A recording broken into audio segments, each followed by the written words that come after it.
เนาะศักดิ์ศรีไขมาบอกเนาะบอกกล่าวเน้พี่น้องไตลือเฮา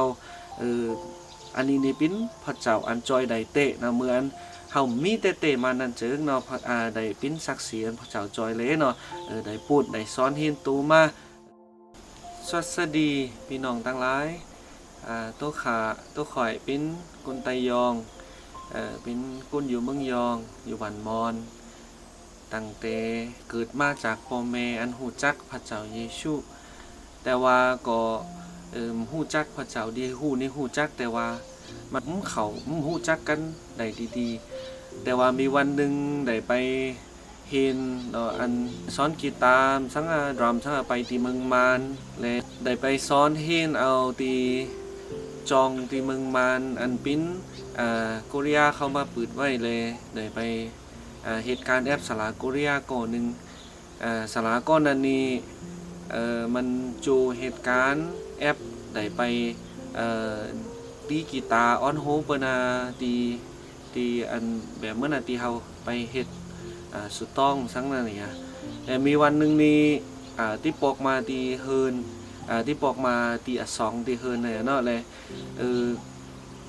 มือคิงนั้นนี้ยามือมปอกมาตื่นนันนี้ยามือเป็นเฮ็ดวัดสุดต้องเลยที่ใส่เงินหลูเงินตาลนั่นเนี่ยที่ใส่เงินหลูเงินตาลเลยแต่ว่าเมื่อคิงนั้นก็ปอปิ้นอ่อนน้อยจองเลยมันก็มีแปลกเลยแต่ว่าเมื่อคิงนั้นก็ที่ใส่เงินหลูก็ขึ้นเกิดกับแปลก1,000 เดียวก็1,000 เงินมาเนี่ยเนาะเลยที่ใส่แปลกก็ที่ใส่เดียหรือว่าที่เอาอันปิ้นการโหลดปอกไปตี2 เดียก็ได้เจนจาร้ายอยู่เนาะมีอันหนึ่งเลยแต่ว่าเนาะแต่สินใจเป็นซื้อก็แล้วเนาะที่ใส่เงินหลูอ้อนต่างใส่เงินหลูอ้อนต่างแล้วก็ถ้าแลมจังมีแบกที่ขี่รถปอกไปเฮินก็อันยางปอกไปก็ยังได้เนาะคือตัวสันจิเลยแต่ว่าก็เนาะได้ใส่เฮเนาะใส่เงินหลูเฮแล้วก็เมื่ออันปอกไปมือถาเนาะมีแบ็กซิต้าก่อนมาจุกถาตุยเนาะถาตุยตีอันว่าตีเปิ้นที่ขี่รถนั่นเนาะและคิดว่าเนาะแต่มันเนาะพอเลยคิดว่าคันแลเฮาที่ขี่รถมือให้เกินเนาะพอแล้วมือเพี้ยวที่หันมาก็ก้อยเอาตีเฮินหันแล้วก้อยเอาหือตีการรถอีกเนาะและคิดไว้อีแลเมื่อไปถาขี่รถไล่ก้าอยู่ตีมัดไตเนาะตียันกงนั่นแล้วก็ยำนั้นนี่ไปอยู่ที่อยู่ที่หันแล้วก็มีรถผ่านมาออนมีมาออนลำหนึ่งเนาะมันมาขี่เลยในใจ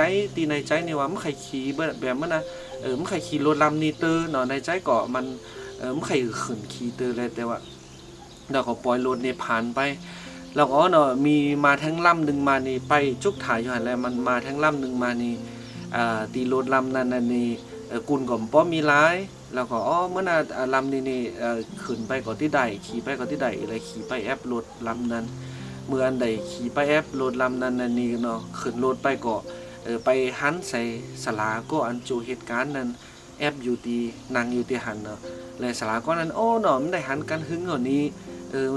ได้เป็นอย่างซื่ออยู่เหตุการณ์ตีอันสลาคือเมื่อเหตุนั้นนี่เป็นทันซื่ออยู่ทั้งได้โอบกันแล้วก็มันทางถึงว่าที่หันสลาซีดเนาะแต่ว่าเนาะสลาก้อนนั้นนี้ก็ปล่อยได้ทบหันสลาก้อนนั้นแล้วเลยเนาะสลาก้อนนั้นนี้จูมือเสี้ยวเนาะมันทำมือเฮือนตื้อเนาะที่เมื่อเล่งเข่ากลางคืนเนาะเข่าค่ำที่เมื่อเล่งตั้งกินแล้วก็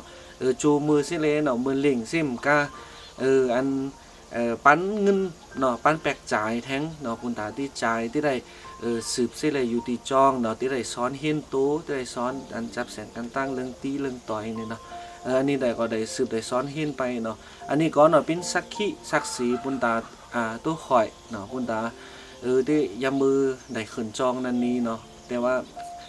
เขาเอาปั้นที่พระเจ้านี่1,000 เงินมานก้วยเนาะ1,000 เงินมานมีที่ในมือ1,000เลยเลือกที่เอาปั้นพระเจ้าอ่อนต่างนั่นเจอเนาะเลือกอันพระเจ้าปิ้นน่ะ1,000เลยครับคือที่พระเจ้านั่นเจอเนาะได้หันเนาะสักสีอันพระเจ้าปั้นหือมาได้กินเสี่ยมกันได้กินอิ่มเสี่ยมกันเนาะได้ปอกได้ตีสลาก็นั้นก็ปั้นเงินหลูแท่งเละเนาะอันนี้ก็เป็นสักขีเนาะสักสีไขมาบอกเนาะบอกกล่าวเน้พี่น้องไตลือเฮาอันนี้นี่เป็นพระเจ้าอันจอยได้เตะนะเหมือนเฮามีเตะมานั่นเจิงเนาะได้เป็นสักสีพระเจ้าจอยเละเนาะได้พูดได้สอนเฮียนตูมาถึงในวันนี้ก็เนาะได้เข้าวัง เขาป้าเนาะอันจับแสงการตั้งตั้งซ้อนตั้งเรื่องตีจับแสงการตั้งมิวสิกนี่เลยเนาะได้เขาวางเขาป้าอยู่เนาะจากตีอันได้มีสักขีสักสีที่หันมาแล้วก็ตีในตู้ในใจนี่ต่างหันมาก็ได้เหตุการณ์ที่เหตุอันใดก็เอาพระเจ้าไว้ตั้งหน้าอ่อนเอาปั้นตีพระเจ้าอ่อนมาก็ว่าหูว่าถ้าเอาปั้นตีพระเจ้าแล้วอ่อนต่างเฮามีซะก็คือพระเจ้าเอาพระเจ้าไว้ตีนปันนึงนั่นนี่เฮามีอันตีตั้งหยาบมีตั้งหยาบอันใดก็พระเจ้าที่เนตั้งพระเจ้าที่สูงตั้งที่หันมาเลยตั้งยุมจื้อนี่มันได้หมันแก่นหรือตั้งแต่น้อยเนาะก็ว่าหูว่าตั้งแต่น้อยมาอยู่มาแอปพ่อแม่ฮู้จักพระเจ้าเยซูคริสต์ตาก็เนาะเฮาได้ทบเนาะได้หันตัวเองมานี่แข็งมีความหมั่นความยุมจื้อที่พระเจ้าลือเก่าแลเนาะในวันนี้ก็ได้แค่นเนาะยุมจื้อพระเจ้าลือนั้นเลยได้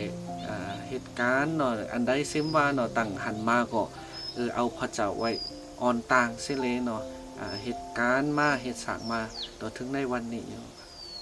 ตั้งชื่อใหญ่สวัสดีค่ะ